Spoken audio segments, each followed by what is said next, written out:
스데반 집사의 순교 이후에 교회에 닥친 박해로 인해서 예루살렘 교회 성도들은 이제 사마리아와 또 여러 나라로 흩어져서 복음을 전하게 되었습니다. 그리고 이제 어느 정도 박해의 그 피바람이 잠잠해지고 또 곳곳에 교회가 세워지기 시작하자 이제 베드로를 비롯한 사도들은 이곳저곳을 돌면서 그 교회들을 신방하고 또 양육했습니다. 또한 아직 복음이 전해지지 않은 곳에는 또 추가적으로 그렇게 복음을 전하기도 했습니다. 그래서 오늘 본문 32절에도 보면 그때 베드로가 사방으로 두루 다니다가 루다에 사는 성도들에게도 내려갔더니 이렇게 베드로가 이리저리 사방으로 두루 다녔다고 기록되어 있습니다. 그러니까 여기서 중요한 것은 한 곳에만 안주하려고 해서는 안 된다는 겁니다. 다시 말해서 그냥 나만 예수 믿고 끝내서는 안 된다는 것이죠. 그렇게 하는 것은 나를 하나님의 자녀로 예수 그리스도의 제자로 부르신 주님의 뜻이 아닙니다. 계속해서 말씀드리는 것처럼 하나님께서 우리에게 원하시는 것은 우리가 받은 은혜, 특히 그 구원의 은혜를 아직 믿지 않는 사람들에게 우리가 전하면서 함께 나누는 것입니다. 우리는 이 일을 위해서 우리가 부르심을 받았고 이게 바로 우리에게 맡겨진 사명이며 우리가 감당해야 될 역할인 것입니다. 그런데도 그 사명을 감당하지 않는다면 우리가 그냥 나 몰라라 하고 있다면 하나님께서는 박해를 통해서 예루살렘 교회를 그렇게 강제로 흩어지게 하셨던 것처럼 우리의 삶에도 그렇게 비슷한 일이 일어날 수 있다는 것입니다. 그리고 그렇게 해서 사명을 감당하게 된다면 물론 그것도 은혜이긴 하지만 그래도 부끄러운 은혜가 아닐 수 없습니다. 그렇게 우리 모두 자발적으로 복음을 전하는 그 일에 우리가 함께 동참할 수 있기를 바랍니다. 특히 광고 시간에도 말씀드린 것처럼 이번 가족 이웃 초청주일에 우리가 믿지 않는 가족과 이웃을 초청하기 위해서 더욱더 최선을 다하는 그런 우리가 되기를 바랍니다. 이렇게 두루 다니며 복음을 전하던 베드로는 이제 루다에 사는 성도들에게도 내려가게 되었고 33절 말씀처럼 거기에서 이제 애니아라는 중풍병자를 만나게 되었습니다. 그 사람의 이제 중풍병이 이제 얼마나 오래되었는지 침상 위에 누운 지 8해가 되었다고 하는 것으로 보아서 아마도 침상 위에 눕기 전까지를 포함하면 훨씬 더 오래된 것으로 그렇게 보입니다.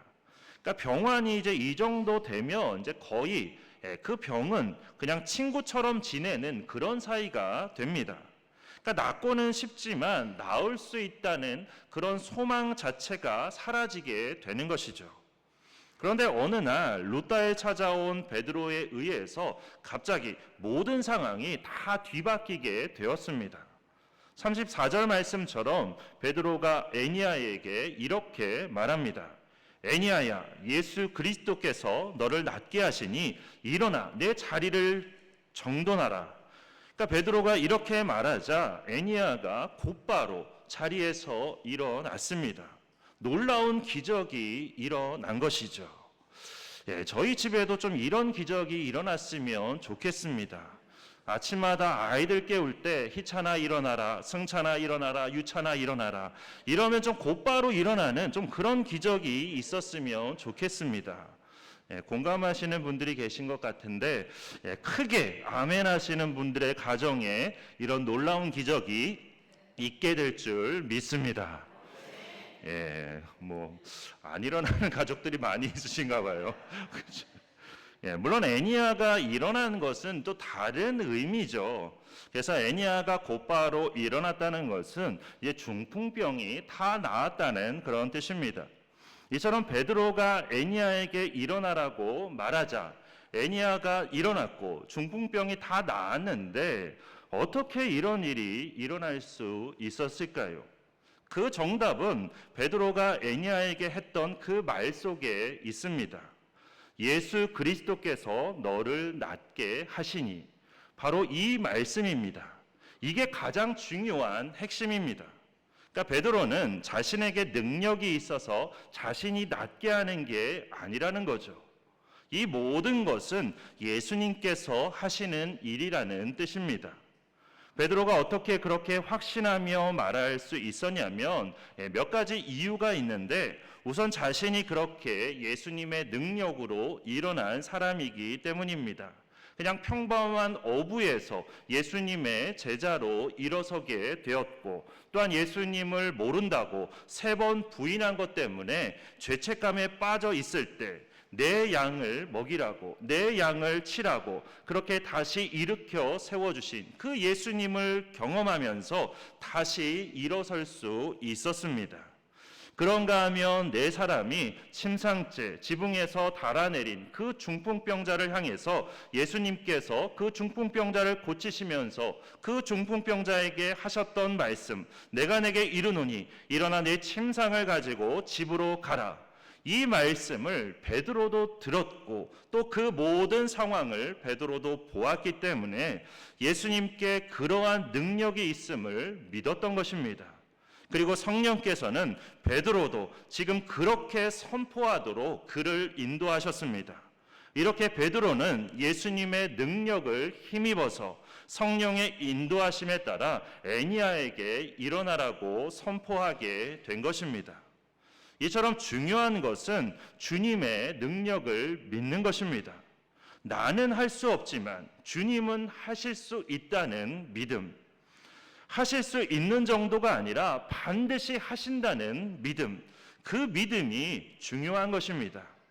애니야는 오랜 병환으로 낫고자 하는 소망도 거의 다 사라졌지만, 그러나 베드로는 주님께서 낫게 하신다는 믿음으로 선포했고, 이렇게 주님의 뜻에 따라서 애니야가 낫게 되었습니다. 우리가 복음을 전해야 하는 가족과 이웃들도 애니야와 같을 수 있습니다. 주님으로부터 너무 멀어져 있어서 이제는 돌아가고 싶어하는 그런 마음조차 없을 수 있습니다. 없는 것을 넘어서서 그냥 반대하는 사람도 있을 것입니다. 그러나 주님께서 역사하시면 그들의 마음도 열리게 될 것이고 믿게 될 것이고 구원받는 하나님의 백성이 되는 그런 놀라운 기적이 일어나게 될 것입니다. 그렇게 베드로처럼 예수 그리스도께서 너를 부르신다고 선포하시면서 최선을 다해서 가족과 이웃을 초청하는 우리 모두가 되기를 바랍니다. 우리가 믿음으로 그렇게 할 때 우리는 더욱 놀라운 기적을 보게 될 것입니다. 애니야가 낫게 되자 그를 본 룻다와 사론에 사는 사람들이 다 주님께 돌아왔다고 하는데, 그만큼 많은 사람이 이 일을 계기로 예수님을 믿게 되었다는 뜻입니다. 이처럼 우리가 한 생명을 구할 때 그 놀라운 구원의 역사는 그 한 생명 안에만 머무는 게 아닙니다. 그것을 시작으로 해서 수많은 생명을 구원하는 그런 놀라운 역사를 이루게 되는 것입니다. 그렇게 우리 성도님들의 순종과 헌신으로 열매 맺게 될 그 구원의 열매가 더 많은 생명을 구원하는 놀라운 하나님의 역사를 이루는 그런 원동력이 되기를 바랍니다. 그런가 하면 그 이후에 이제 36절에서 42절까지의 말씀에는 더 놀라운 기적의 이야기가 나옵니다. 요바에 사는 다비다라는 사람이 죽었다가 다시 살아난 사건입니다. 36절을 보면 다비다는 이제 헬라어 이름으로는 도르가라고도 하는데, 이 사람에 대해서 뭐라고 설명을 하고 있냐면 여제자라고 그렇게 설명하고 있습니다. 그러니까 당시에는 이제 남성 중심의 사회였고, 그건 이제 교회도 마찬가지였습니다. 그런데도 이렇게 굳이 여제자라고 부른 이유는, 그리고 성경 전체를 뒤져봐도 오직 여기에만 여제자라는 이 말이 사용이 되었는데, 그렇다는 것은 이 다비다가 얼마나 신앙이 좋았고 예수님의 말씀대로 충성스럽게 신앙 안에서 살았는지를 잘 보여주는 그런 설명이라고 할 수 있습니다. 게다가 다비다는 예수님만 열심히 잘 믿은 게 아니라 이웃을 사랑하는 일에도 정말 열심인 그런 사람이었습니다. 그래서 26절에 있는 그 설명을 보면 선행과 구제하는 일이 많았다고 그렇게 설명하는데, 많은 것도 그냥 많은 정도가 아니라 심히 많았다고 그렇게 설명하고 있습니다. 이처럼 다비다는 위로는 하나님을 사랑하고 옆으로는 이웃을 사랑하는 진정한 신앙인이요 그리스도인이었다는 것을 우리가 알 수 있습니다. 그런데 그렇게 살았지만, 예수님을 잘 믿고 수많은 사람을 도왔지만, 그런 다비다도 결국 병들어서 죽고 말았습니다. 예수님을 잘 믿는다고 해서, 좋은 일을 많이 한다고 해서 병들지 않고 죽지 않는 게 아닙니다. 우리가 착각해서는 안 되는 것입니다. 그렇다면 예수님 잘 믿고 좋은 일 많이 하는 거나 안 믿고 안 하는 거나 이렇게 똑같이 죽는다면, 그렇다면 굳이 예수님을 왜 믿어야 하냐고, 왜 좋은 일을 해야 되냐고 그렇게 말할 수 있습니다. 그러나 죽는 것은 똑같지만 그 이유가 다르기 때문이죠. 다비다가 죽자 이제 무엇이 드러나게 되었냐면, 그녀가 어떠한 삶을 살았는지가 다 드러나게 되었습니다. 베드로는 이제 욥바에 있었는데, 베드로는 이제 그 다른 곳에 있었는데 욥바에서 찾아온 사람들의 요청으로 인해서 급하게 이제 욥바로 가게 되었습니다. 그리고 욥바에 도착한 베드로는 다비다의 시체가 있는 그 다락방으로 올라가게 되었습니다.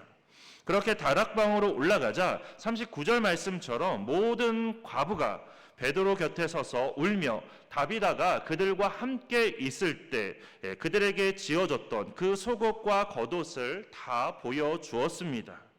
그러니까 선행과 구제하는 일이 심히 많았다는 그 말처럼 다비다가 얼마나 이웃을 위해서 많은 것들을 베풀며 나누었는지가 이렇게 드러나게 된 것입니다. 그러니 사람들이 다비다의 죽음을 얼마나 슬퍼하며 그렇게 울 수밖에 없었던 것입니다. 이처럼 다비다의 선행은 오히려 그녀의 죽음 후에 더 놀랍게 드러나게 된 것입니다. 게다가 이런 선행이 드러나는 것보다 더 중요한 것은 그녀의 영혼이 영원한 하나님의 나라인 천국으로 갔다는 것입니다. 다비다는 앞서 말씀드린 것처럼 누구보다도 예수님을 잘 믿었던 여제자였습니다. 그렇기 때문에 다비다는 분명히 천국에 갔습니다. 다른 이유 때문이 아니라 예수님을 믿었기 때문에 천국에 간 것이죠. 그래서 예수님을 믿는 게 중요한 것이고, 믿지 않은 가족과 이웃에게 예수님을 그래서 전해야 하는 것입니다. 그런데 다비다는 이렇게 죽고 끝이 아니었습니다. 이제 베드로가 사람들을 다 내보내고 무릎을 꿇고 기도한 후에 돌이켜 시체를 향하여 이렇게 외쳤습니다. 다비다야, 일어나라. 그러자 그녀가 눈을 뜨더니 베드로를 보고 일어나 앉았습니다. 이렇게 다비다는 다시 살아났습니다. 그런데 우리가 여기서 생각해 볼 것은, 다시 살아나는 게 과연 다비다에게 있어서 정말 좋은 일이라고, 정말로 복된 일이라고 말할 수 있냐 하는 것입니다. 왜냐하면 다비다는 지금 이 세상보다도 훨씬 더 좋은 천국에 있었는데, 천국에서 진정한 기쁨과 행복과 자유를 누리고 있었는데, 베드로가 기도한 것 때문에, 베드로가 일어나라고 외친 것 때문에 이렇게 다시 살아나서 이 세상으로 오게 된 것입니다. 물론 베드로의 기도를 들으시고 하나님께서 다시 살리신 것이지만, 베드로가 기도하지 않았으면 이런 일이 일어나지 않았겠죠.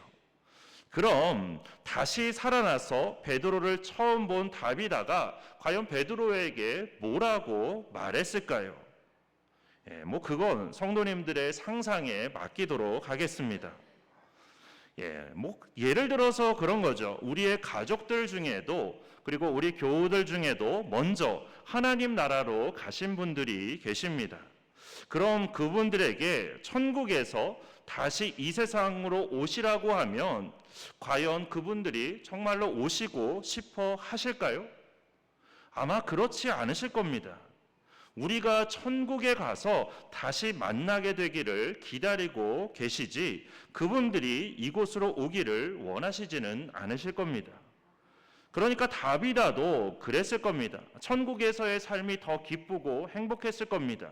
그런데 그런 천국에서의 삶을 뒤로하고 다시 이 세상으로 와야 했으니 다비다의 입장에서는 그게 사실 좋은 일만은 아니었다는 것이죠.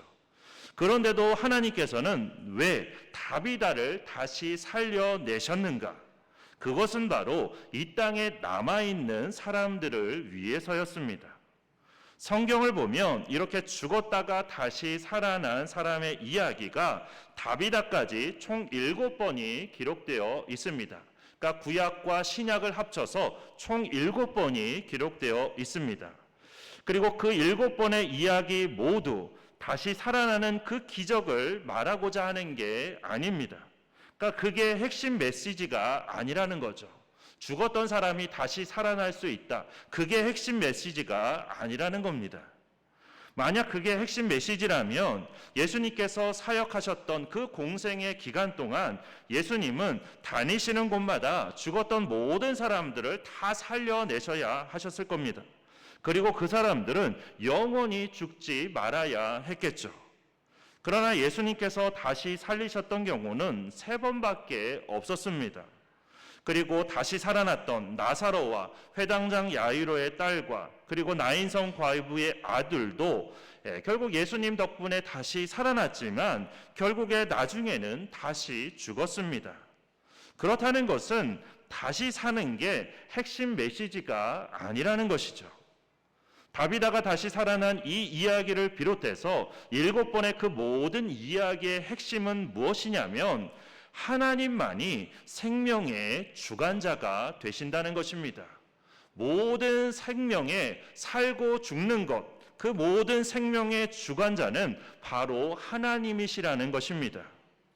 베드로가 죽은 시체를 향하여 일어나라고 명령할 수 있었던 것도 이것에 대한 믿음과 성령의 분명한 증언이 있었기 때문입니다. 하나님께서 죽은 이 다비다를 하나님께서 다시 살리시기를 원하신다는 걸 알았기 때문에, 그랬기 때문에 그렇게 외칠 수 있었던 것입니다. 다시 말해서 이 모든 부활 사건들은 생명을 주관하시는 주님을 믿으라는 그런 메시지인 것입니다. 그렇기 때문에 우리는 기적 자체의 마음을 우리가 빼앗겨서는 안 되는 것이고, 오히려 그 기적을 일으키시는 그 주님을 바라보고 그 주님을 우리가 의지해야 하는 것입니다. 그리고 우리가 그 주님을 믿지 않는 사람들에게 전해야 하는 것이죠. 다비다가 살아난 이 사건을 통해서 42절 말씀처럼 욥바에 사는 많은 사람들이 주님을 믿게 되었습니다. 이처럼 주님은 많은 생명을 구원하기 위해 이렇게 놀라운 기적의 역사를 일으키셨습니다. 한 생명이라도 더 구원받게 하는 것이 그만큼 중요하기 때문입니다. 그래서 그 일을 위해서라면 하나님께서는 우리에게 은사도 주시고 필요하다면 우리에게도 죽은 사람을 다시 살리는 그런 능력도 우리에게 주실 줄로 믿습니다. 우리가 진정한 믿음으로 누군가에게 말하고 누군가에게 권면하고 누군가에게 명령하면 이런 일이 오늘날에도 가능하다고 저는 믿습니다. 그런데 우리가 그 사람을 살리기를 원한다고 해서 그 사람이 다 살아나는 게 아니라 정말로 중요한 건 하나님께서 그 사람을 다시 살리시기를 원하시면 그때에 우리가 그 사람을 향해 외치면 그 사람이 다시 살아나게 된다는 것이죠. 생명의 주관자는 바로 하나님이시기 때문입니다. 그렇기 때문에 그 모든 놀라운 일들이 오늘날에도 일어날 수 있지만, 그러나 중요한 것은 우리가 그런 기적 자체에 우리의 마음을 빼앗겨서는 안 되는 것이고, 생명의 주관자이신 주님을 믿는 그 믿음에 이르러야 한다는 것입니다.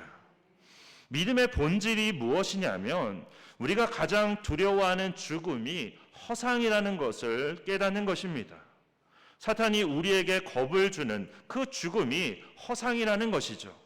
정말로 죽고 사는 것은 사탄이 하는 게 아니라 그 모든 권세는 오직 하나님께만 달려 있는 것입니다. 그렇기 때문에 생명의 모든 주권이 하나님께 있음을 우리가 깨닫고 하나님만 의지하는 것, 그게 바로 믿음입니다. 이러한 믿음이 우리 성도님들의 마음과 삶에 충만할 뿐만 아니라 우리 성도님들을 통해서 믿지 않는 가족과 이웃들에게 잘 전해지는 그런 놀라운 역사가 있게 되기를 바랍니다. 마지막 43절 말씀을 보면 베드로가 욥바에 여러 날 있으면서 시몬이라는 무두장이의 집에서 머물렀다고 되어 있습니다. 그냥 이 말씀만 보면 뭐 여기에 무슨 의미가 있나 잘 모르지만 이걸 이제 우리나라로 치면 그런 겁니다. 양반인 베드로가 백정인 시몬의 집에 머물렀다는 것과 비슷한 그런 말씀입니다. 그러니까 당시 무두장이의 집에는 아무도 들어가지 않았습니다. 마치 옛날에 백정을 우리가 천하게 여겨서 백정과는 상종하지 않으려고 했던 것처럼 그렇게 무두장이의 집은 절대로 가서는 안 될 그런 집처럼 여겨졌던 것입니다. 하지만 예수님은 속되고 거룩한 것을 구별하지 않으셨습니다.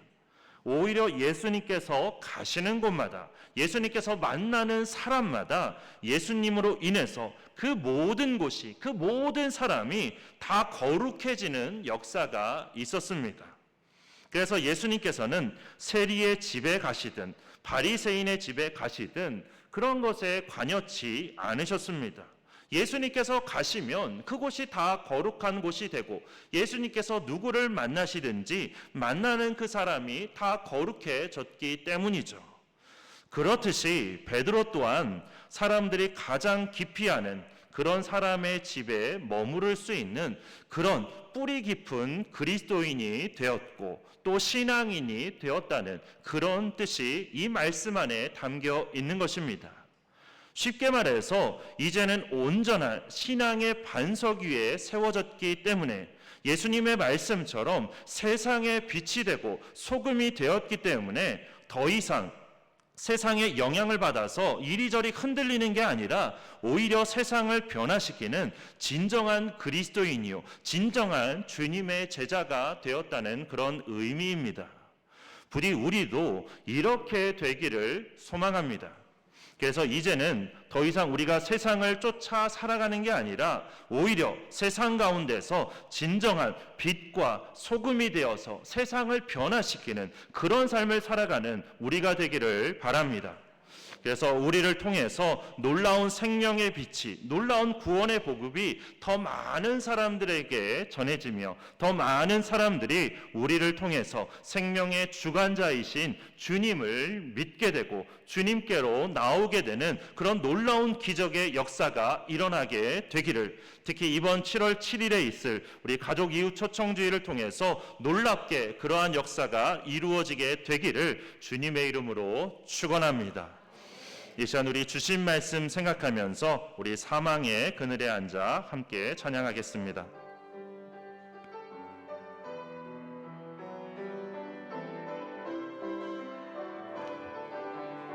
사망의 그늘에 앉아, 사망의 그늘에 앉아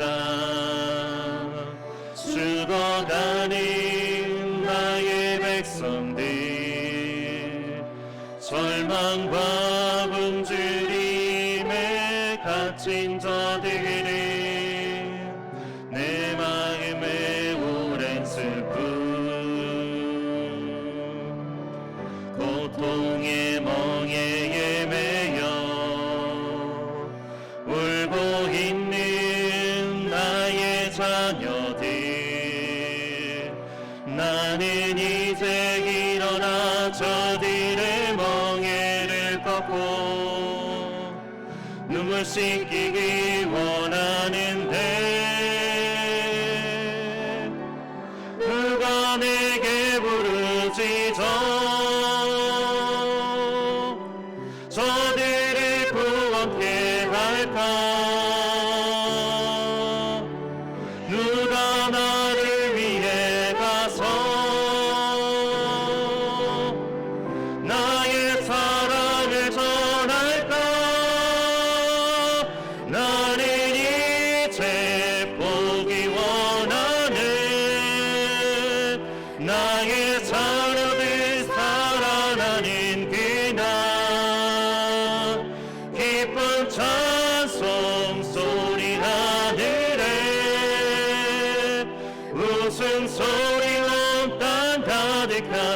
번 더 찬양하겠습니다. 사망의 그늘에 앉아 사망의 그늘에 앉아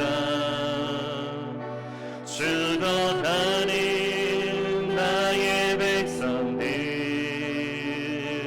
절망과 굶주림에 갇힌 자들을 내 마음에 오랜 슬픔 고통의 멍에에 매여 울고 있는 나의 자녀들 나는 이제 일어나 저들의 멍에를 꺾고 눈물 씻기기 원하는데 누가 내게 부르시죠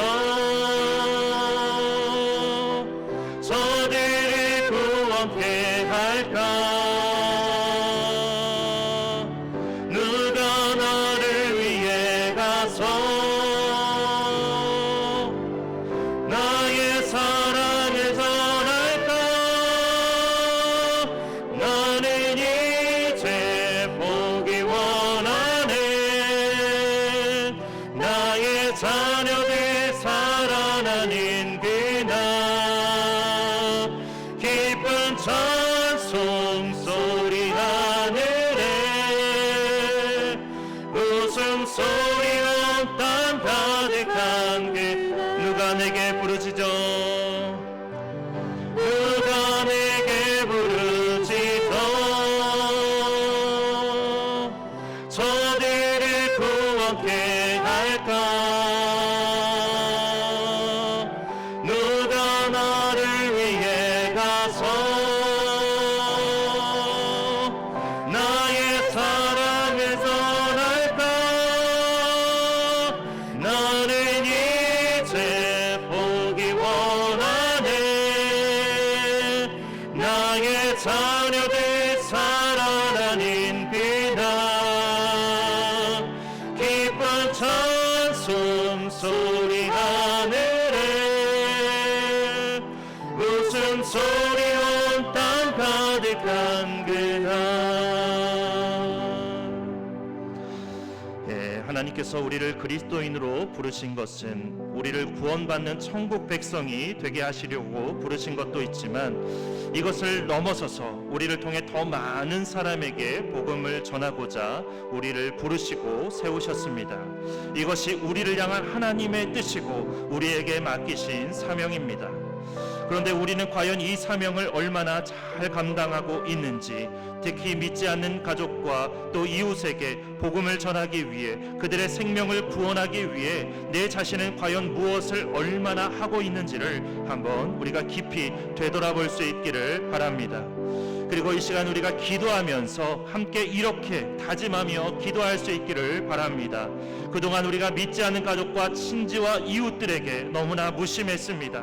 그들에게 복음을 전하기 위해 더욱 최선을 다해야 했는데 우리가 그러지 못했습니다. 이런 나의 모습을 용서하여 주시고 이번 가족 이웃 초청주의를 통해서 우리가 한 번 더 최선을 다하고자 하오니 그 모든 과정을 주님께서 이끌어 주옵소서. 전도는 내가 하는 것이 아니라 주님께서 나를 통해서 역사하는 것임을 기억하며 주님을 의지하여 담대히 나아가게 하여 주시고 또한 모든 생명의 주권은 오직 하나님께만 있다는 사실을 바르게 깨닫게 하여 주시고 바르게 전할 수 있도록 인도하여 주시옵소서. 그래서 믿지 않던 가족과 친지와 이웃들도 모두 다 주님 안에서 아름답게 세워지는 빛과 소금이 되는 그런 놀라운 역사가 있게 해주시기를, 특히 이번 가족 이웃 초청주의를 통해서 놀라운 생명 구원의 역사가 있게 해주시기를 우리 다 함께 우리 주여 한번 크게 외치고 함께 통성으로 기도하겠습니다.